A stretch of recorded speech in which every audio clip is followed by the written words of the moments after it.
Hello, it is me, the totally real hobo mice and not their fusion doppelganger. Welcome to my new mini-series called the Fusionfall timeline, where we will be going over the major events in Fusionfall in chronological order. The timeline can be divided into 3 parts: the pre-war, the war before the player returns, and the war after the player's arrival. In today's episode we will be going over the first half of the war. Continuing where we left off, Buttercup is still missing, Fuse's minions regenerate even after being destroyed, and now Planet Fuse is at Earth's doorstep. With the arrival of Planet Fuse, Dexter quickly calculates where Fuse's army will be landing, and is able to narrow it down to the northern section of the Dark Land. This location would later be known as Heroes Hollow. Many heroes rushed over to stop Fuse's army. We only know a few heroes that are confirmed to be there, such as Dexter, Mandark, the KND, the Powerpuff Girls and Samurai Jack. From what we learned from Dexter, they almost defeated Fuse's army here, but Cheese from Foster's home for imaginary friends showed up. Cheese began pushing button in an attempt to find and drink chocolate milk, which he is allergic to. Due to his tampering, he disabled the shield generators. With the shield generators down, Fuse's army is able to push forward and win the battle. This upset Dexter to the point that while fleeing from the losing battle he deliberately leaves Cheese behind, and has an active distrust of imaginary friends going forth. During this battle Samurai Jack ends up losing one of his sandals. Eventually a fusion spawn finds it and assimilates it, but instead of becoming a typical monster we see throughout the game, this fusion spawn becomes Fusion Jack, the very first fusion doppelganger. It is here that Fuse learns that by absorbing objects with sentimental value he is able to create clones of that person. The more sentimental the object, the more powerful the fusion doppelgangers become. Now how Fuse never learned this before this point makes no sense, if he has been devouring planets for eons. After the Battle of Heroes Hollow, Planet Earth begins taking the threat of Fuse much more seriously, but not everyone. Him from the Powerpuff Girls sees this as an opportunity. Him attempts to befriend Fuse, and form an alliance, but Fuse rejects the offer, believing he can destroy the world without him's help. I wanted to include this lore because him is a reality warper, and was shown to be able to move celestial objects in the show. The fact that Fuse can anger him, with no consequences, leads me to believe Fuse has some way of negating reality warping. Meanwhile, the Grim Reaper sees the war going on and gets a brilliant idea.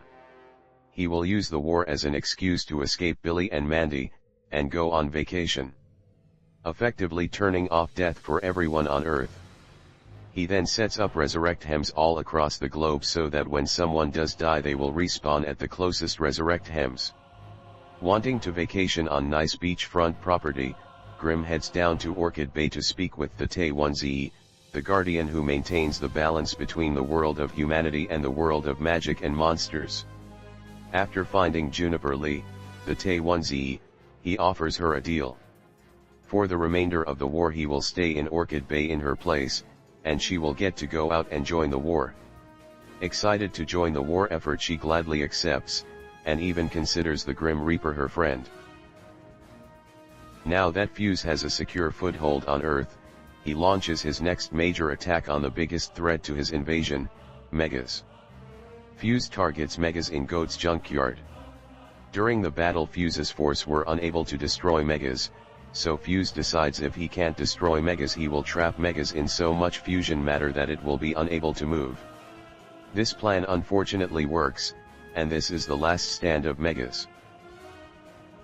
Due to the massive battle nearby, Double D is concerned about the safety of the cul-de-sac, and approaches Eddy with the idea of making some fortifications. Side note: with how close Goat's junkyard is to the cul-de-sac, this is most likely the junkyard we see the Eds hanging out in during the show. Anyway, back to the plot. Eddy agrees to the idea of making a fort, under the idea that he can charge residents a protection fee. Not wanting to spend too much on the fort, he buys cheap cardboard boxes from Foster's home for imaginary friends. This works far better than Eddy planned, because as it turns out, imaginary power is Fuse's greatest weakness. Meanwhile the war carries on, and Fuse begins targeting remote locations that are harder to defend. We learn from Flapjack that Fuse has attacked Stormalong Harbor, and says he lost his whale, his captain, and his home. Now we don't know if this means Stormalong is destroyed or if they just lost communication with the mainland, but either way the situation overseas is not looking good, but there is hope. Multiple important characters such as Dexter, Mojo Jojo, Ben, and Double D get a strange email from someone claiming to be Mandark from the future. This email lists important events that haven't happened yet, locations Fuse is planning on targeting, and other valuable information. Obviously skeptical, no one acts on this information until it can be verified. It could be another fusion doppelganger trying to lay a trap, but they weren't the only ones to get an email. Mandark also got an email from himself in the future, but this email contains something different. It's information about how to create something called a Nano. Using imaginary power to purify fusion matter and sacrificing an item of sentimental value, you can create a miniature version of the person who owned the item, with powers based off of the original. They may not be nearly as strong as the original, but thanks to the imaginary power they hurt fusion significantly more, and can provide their wielders with versatile utility. Note, the more sentimental the item sacrifice, the more powerful the Nano becomes. Armed with this information, Mandark sets up a device to display the first prototype Nano to a group of researchers, and it fails horribly, but to add insult to injury, Dexter is also there. Dexter then walks up on stage and fixes the device, creating the first stable Nano. With the new nanotechnology, and the emails from the future verified, multiple organizations start working together to form an army to beat Fuse. To train this new army, the Academy is formed.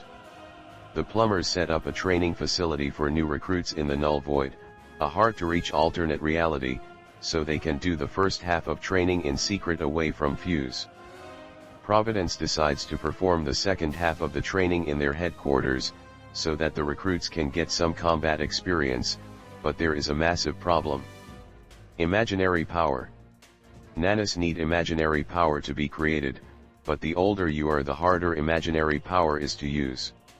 So if planet Earth wants to win the war, then unfortunately they must use child soldiers.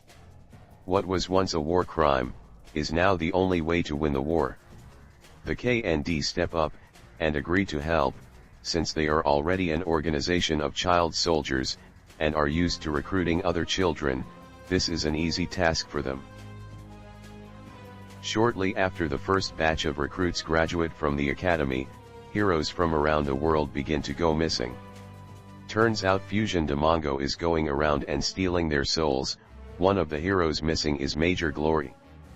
This catches Dexter's attention and he begins sending recruits to investigate.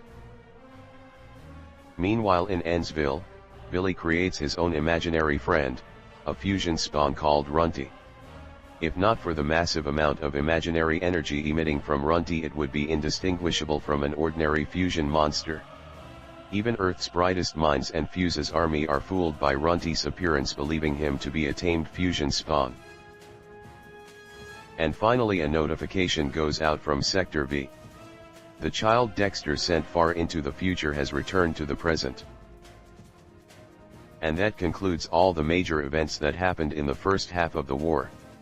Join me next time as I go over the later half of the war and talk about all major events that the player has a direct hand in. And don't forget, praise be to Lord Fuse.